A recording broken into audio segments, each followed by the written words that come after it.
पहला सवाल है कि आपके पास एक क्वाड्रेटिक इक्वेशन गिवन है, y वेरिएबल में। इस क्वाड्रेटिक इक्वेशन के आपको रूट्स निकालने हैं, ठीक है। तो पहला अप्रोच आप सोच सकते हो कि हम इसे क्वाड्रेटिक फॉर्मूले से सॉल्व कर सकते हैं, या फिर आप इसको मिडिल टर्म को स्प्लिट करके सॉल्व कर सकते हो। अगर आप क्वाड्रेटिक फॉर्मूला यूज करोगे तो आपको ये b की जो वैल्यू है ये प्रॉब्लम करेगी। तो आप फैक्टराइज करो by splitting the middle term, वो मेथड ज्यादा कन्वीनियंट होगा और ज्यादा शॉर्ट होगा आपके लिए, ठीक है। तो एक बार वही ट्राई करते हैं। अगर स्प्लिट नहीं कर पाते देन हम फॉर्मूला इस्तेमाल करते हैं। तो अब ये जो डिनोमिनेटर में 2 है, इसको हटाने के लिए हमें क्या करना पड़ेगा? हमें पूरे क्वाड्रेटिक इक्वेशन में एलसीएम लेना पड़ेगा। तो सबसे पहले हम ये करते हैं, एलसीएम ले लेते हैं। एलसीएम ले 2। अब हमें हर एक टर्म को एलसीएम से मल्टीप्लाई करके सेपरेटली लिखना पड़ेगा। तो first term will be 2y² plus 3√5y minus 10 equals to 0।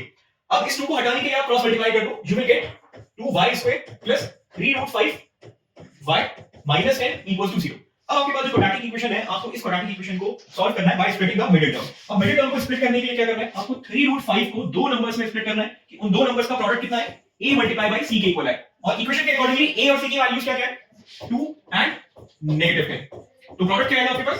-20। अब -20 को ऐसे दो नंबर में तोड़ के लिखो कि उनका प्रोडक्ट तो -20 हो, लेकिन उन्हीं नंबर का समेशन कितना आना चाहिए? 3√5, ठीक है। तो √5 को इंक्लूड करते हुए लिखना पड़ेगा, ठीक है। तो एक बार सोच के देखते हैं कि ऐसे कौन से नंबर्स होंगे, ठीक, इन टर्म्स ऑफ √y, ठीक है।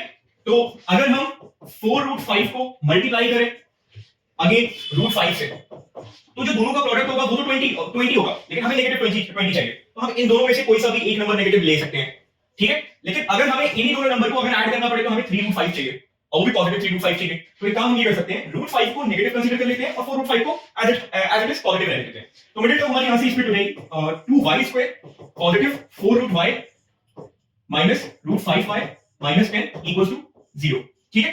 इस क्वाड्रेटिक इक्वेशन को फर्दर सॉल्व करके देखते हैं कि इसके फैक्टर्स क्या क्या हैं। स्टार्टिंग की दो टर्म्स में हमें कॉमन टर्म्स क्या दिख रही है? 2y। अगर 2y कॉमन लेंगे तो ब्रैकेट में क्या बचेगा? y plus 2√5 bracket close. अब लास्ट की जो ये दो टर्म्स बची हैं, इसमें क्या कॉमन है? -√5 कॉमन है। अगर -√5 कॉमन लेते हो देन ब्रैकेट में क्या बचेगा? y plus 2√5 equals to 0। अब हमें साफ दिख रहा है कि y प्लस 2√5 कॉमन है, y प्लस 2√5 कॉमन है। अब हमारा अगेन ब्रैकेट में क्या बचेगा? 2y -√5 equals to 0। अब जब हमारे पास दो फैक्टर्स आ गए हैं तो अब हम इसको 0 से इक्वेट करके y की वैल्यूज कंप्यूट कर सकते हैं। तो अगर आप पहले वाले फैक्टर को 0 से कंपेयर करोगे तो y विल बी -2√5, और दूसरे वाले फैक्टर को अगर आप 0 से कंपेयर करते हो then it will be y equals to +√5/2। तो ये दो रियल वैल्यूज है y की जो हमें अपनी क्वाड्रेटिक इक्वेशन सॉल्व करके मिली है, ठीक है।